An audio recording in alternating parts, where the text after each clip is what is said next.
Kwa hivyo kuna baadhi ya watoto kwa wazazi wao wanapopigiwa simu mara ya kwanza anapokea, akimpa shida yake, kama nawasa anamsaidia. Akipigiwa simu ya pili atapokea, ya tatu anaona hasa hapa huyu baba naye amezidi. Kwa nini asimpigie Abdallah? Anaona kwa nini asimpigie kaka yake au dada yake? Wako wengine, mbona wapigie wenzangu?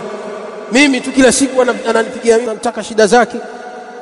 Wanasema ahlul ilmi, ukiona mzee wako anapiga simu sana kwako wewe, ujue ni khairi kubwa sana.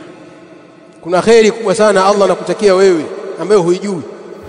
Na ukiona mzee wako amekusahau, hakupigii simu kukulilia shida yake, ile hali ana haja,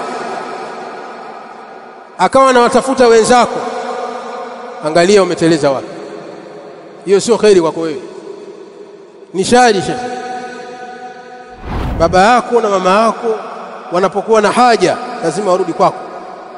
Sasa ukiona hawajarudi kwako, wanarudi kwa wenzako, ima kaka zako au dada zako, usifurahi kwa jambo hilo. Hiyo ni hatari.